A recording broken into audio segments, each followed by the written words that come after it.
សួស្តីពុកម៉ែបងប្អូនថ្ងៃនេះខ្ញុំសូមបង្ហាញអំពីវិធីឆាងាវអំពិលទុំចាខ្ញុំមានងាវសោះហើយខ្ញុំបកហើយនិងអំពិលទុំចាហើយខ្ទឹមសនិងស្លឹកម្រះព្រៅចាអំពិលទុំខ្ញុំធ្វើការលាយជាមួយទឹកដាក់ក្នុងខ្ទះទុកឲ្យវាពុះទើបខ្ញុំពូតយកទឹកចាបន្ទាប់មកខ្ញុំដាក់ខ្ទឹមចូលហើយទៅបន្ទាប់មកខ្ញុំខ្ទឹមទុកខ្លះដើម្បី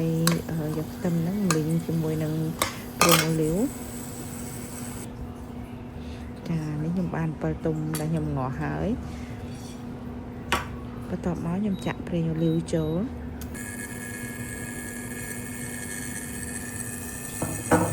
ខ្ញុំទុកឲ្យក្តៅខ្ទះបន្តិចខ្ញុំធ្វើការ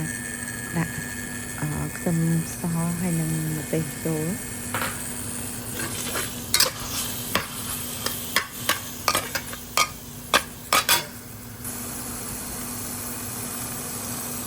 ចាបន្ទាប់មកខ្ញុំធ្វើការដាក់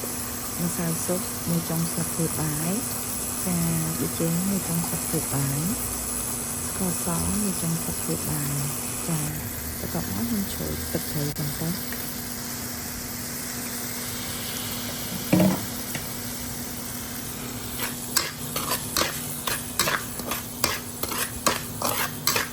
រួចខ្ញុំកូរ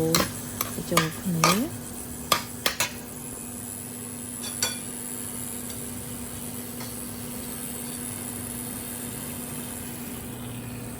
បន្ទាប់ខ្ញុំដាក់អំពិលទុំ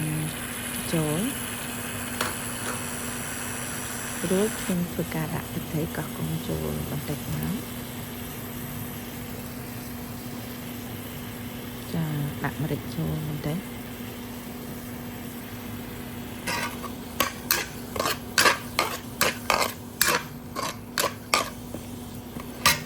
បន្ទាប់មកខ្ញុំធ្វើការដាក់ងាវចូល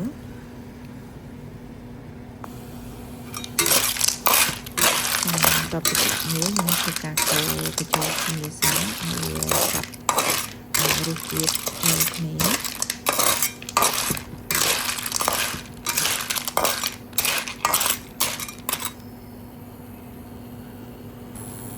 រួចខ្ញុំធ្វើការដាក់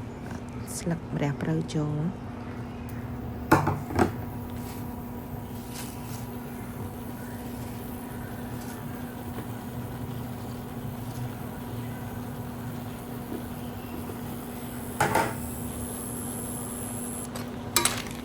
បន្ទាប់មកកូររហូតដល់ឆ្អិន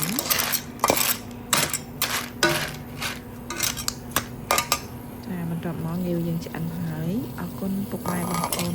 ដែលបានទស្សនាវីដេអូរបស់នាងខ្ញុំតាំងពីដើមរហូតដល់ចប់សូមជម្រាបលា